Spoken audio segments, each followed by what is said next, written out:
नमस्कार, द नगरी न्यूज की खास पेशकश खबर दिन भर में आपका स्वागत है। मैं हूं ललित वर्मा। चलिए रुक करते हैं आज की बड़ी खबरों की ओर। बाड़मेर में सेना के सम्मान में कांग्रेस की जय हिंद सभा में पूर्व सीएम अशोक गहलोत ने बीजेपी और आरएसएस पर निशाना साधा है।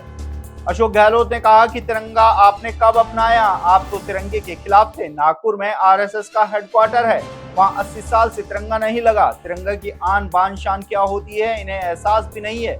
इसके साथ ही गहलोत ने कहा है कि जयपुर में बीजेपी के नेता रैली में चलते हुए तिरंगे से मुंह पहुंच रहे हैं। ये पैरों में कुचल रहे थे, इनका बस चले तो तिरंगा खत्म कर दें और आरएसएस के झंडे को राष्ट्रीय झंडा बना दे। तो वहीं सचिन पायलट ने कहा कि देश में सामूहिक आस्था किसी एक चीज में नहीं है तो सेना में है। ये सभा सैनिकों के सम्मान के लिए है और उनको सलाम करते हैं।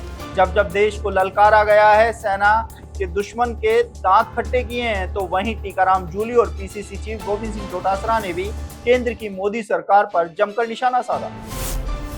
राजस्थान में एक बार फिर से कोरोना ने पैर पसारना शुरू कर दिए हैं। प्रदेश में अब धीरे धीरे कोरोना के केस बढ़ते जा रहे हैं और अब तक 15 पॉजिटिव केस सामने आ चुके हैं। खास बात यह है कि हर उम्र के लोग इस वायरस की चपेट में आ रहे हैं। यहाँ तक कि 2 माह की एक बच्ची भी कोरोना की चपेट में आने के बाद अस्पताल में भर्ती है और बच्ची का इलाज अस्पताल में चल रहा है। मामले को लेकर निदेशक जन स्वास्थ्य डॉक्टर रवि प्रकाश शर्मा का कहना है कि फिलहाल पैनिक जैसी स्थिति देखने को नहीं मिल रही है, लेकिन चिकित्सा विभाग हालात पर लगातार नजर बनाए हुए। आपको बता दें, कोरोना के नए वेरिएंट ने चिंता बढ़ा दी है। बीते 2 दिनों में 2 मरीजों की जान जा चुकी है। राजस्थान में एसआई भर्ती मामले में एक बार फिर से तारीख आगे बढ़ गई है। सरकार की ओर से प्रार्थना पत्र पेश होने के बाद हाईकोर्ट ने 1 जुलाई को सुनवाई होगी। आज सुनवाई से पहले सरकार की ओर से अतिरिक्त महाधिवक्ता विज्ञान शाह ने प्रार्थना पत्र पेश किया था। इस प्रार्थना पत्र में अतिरिक्त समय मांगते हुए कहा गया था कि नीति आयोग की बैठक के कैबिनेट सब कमेटी की बैठक दोबारा नहीं हो पाई।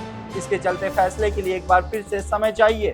दरअसल हाईकोर्ट ने राजस्थान सरकार का फैसला लेने के लिए 26 मई यानी कि आज तक की डेडलाइन दी गई थी। इसे लेकर कैबिनेट सब कमेटी ने 21 मई को बैठक की थी, लेकिन कमेटी निर्णय नहीं ले पाई। बता दें कि हाईकोर्ट ने 26 मई तक का समय देते हुए चेतावनी दी थी। सुनवाई के दौरान हाईकोर्ट ने कहा, अगर सरकार द्वारा कोई निर्णय नहीं लिया गया तो प्रक्रिया में शामिल अभ्यर्थियों और जिम्मेदार पक्षों को इसके परिणाम भुगतने पड़ सकते हैं।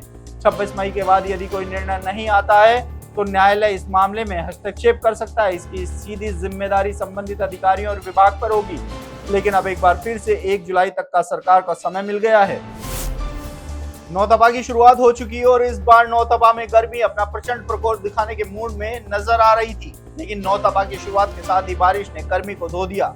राजस्थान में तूफान बारिश और ओलावृष्टि ने तापमान 10 डिग्री तक गिरा दिया है। इस दौरान रविवार और सोमवार को दिन के तापमान में भारी गिरावट के साथ ही दिन का पारा अधिकतर जिलों में 40 डिग्री से नीचे दर्ज किया गया। साथ ही लोगों को गर्मी के लू के थपेड़ों से भी राहत मिली। हालांकि सोमवार का दिन सूर्य की तपिश से भी राहत देने वाला रहा। इसके साथ ही 28 मई तक ये राहत जारी रहने की संभावना है। मौसम विभाग के अनुसार 28 मई तक प्रदेश के कई हिस्सों में हल्की से मध्यम बारिश होने की संभावना के साथ ही इस दौरान तेज अंधड़ का येलो अलर्ट भी जारी किया गया है। उदयपुर कोर्ट ने 9 साल पहले हुई सबसे बड़ी नशीली दवाई की कार्रवाई पर एडीजे 1 कोर्ट ने 7 आरोपियों को दोषी मानते हुए सजा सुनाई है। मामले में 6 दोषियों को 20-20 साल और 1 दोषी को 10 साल कैद की सजा सुनाई है। विशिष्ट लोक अभियोजक सुरेश चंद्र शर्मा ने बताया कि डायरेक्टरेट रेवेन्यू इंटेलिजेंस मुंबई को सूचना मिली थी कि उदयपुर इंडस्ट्रियल एरिया नशीली दवाओं का भंडार है। उसके बाद जयपुर और जोधपुर की टीम को कार्रवाई के लिए कहा गया।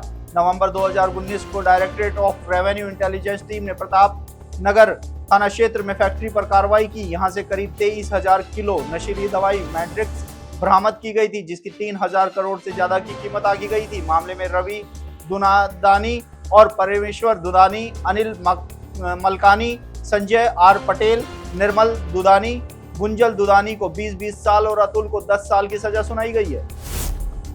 चालक को बंधक बनाकर बर्बरता से मारपीट करने के मामले में अब जिला प्रशासन द्वारा कार्रवाई की गई है। कलेक्टर डॉक्टर महेंद्र खड़गावत के निर्देशन पर मारपीट करने के आरोपी तेजपाल सिंह के अवैध अतिक्रमण को जिला प्रशासन द्वारा ध्वस्त किया गया।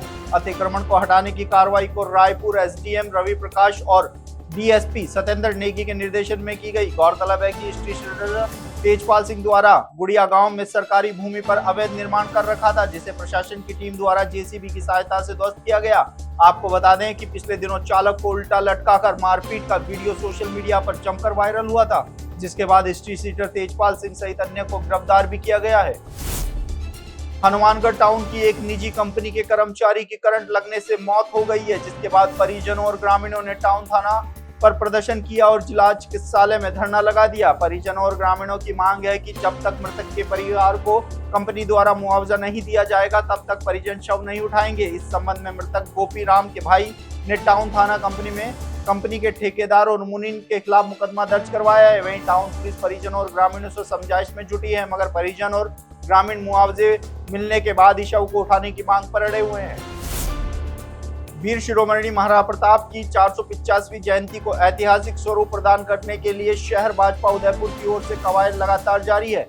इसी कड़ी में शहर भाजपा जिला के अध्यक्ष गजपाल सिंह राठौड़ द्वारा प्रताप जयंती के अवसर पर हर माथे पर हल्दी घाटी का तिलक लगाने के उद्देश्य से हल्दी घाटी की माटी मंगवाकर शहर भाजपा के 12 मंडलों और पदाधिकारियों को वितरण किया गया। पटेल सर्किल स्थित भारतीय जनता पार्टी कार्यालय पर माटी के वितरण के दौरान सभी मंडल अध्यक्ष और पार्टी के पदाधिकारी मौजूद रहे। शहर जिला अध्यक्ष गजपाल सिंह राठौड़ ने बताया कि आगामी प्रताप जयंती स्मरणीय हो, इसके लिए शहर जिला के कार्यकर्ता लगातार प्रयास कर रहे हैं। ऐसे में प्रताप जयंती पर निकलने वाली शोभा यात्रा और शहरवासियों को तिलक के लिए हल्दी घाटी की गर्विली और स्वाभिमानी माटी के सभी के मस्तक पर लगाई जाएगी। इसके तहत प्रत्येक कार्यकर्ता तक मंडल अध्यक्ष के माध्यम से माटी को पहुंचाया गया है।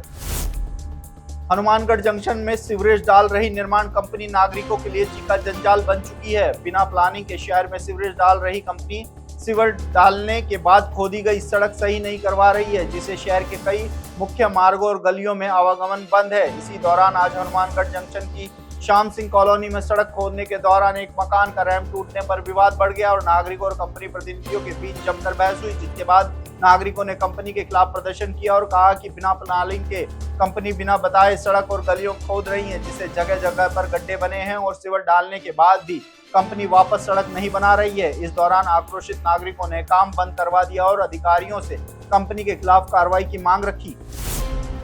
दौसा में देवी अहिल्याबाई होलकर की 300वीं जयंती पर संगोष्ठी का आयोजन किया गया। संगोष्ठी को संबोधित करते हुए भाजपा प्रदेश पदाधिकारी राजेंद्र सिंह शेखावत ने कहा कि देवी होलकर ने मंदिरों का जीर्णोद्धार कराकर लोगों को धर्म से जोड़ा, स्थानीय उद्योग धंधों को बढ़ावा देने का काम किया। वहीं युवा पीढ़ी को उनसे प्रेरणा लेनी चाहिए। संगोष्ठी में महिला मोर्चा प्रदेश उपाध्यक्ष सुमन मीणा, प्रदेश मंत्री मूर्ति मीणा, जिला अध्यक्ष प्रभुदयाल शर्मा, पूर्व जिला अध्यक्ष टीकम सिंह गुर्जर, महिला मोर्चा जिला अध्यक्ष लक्ष्मी रेला, कार्यक्रम संयोजक रवि हाड़ा समेत पार्टी पदाधिकारी मौजूद रहे।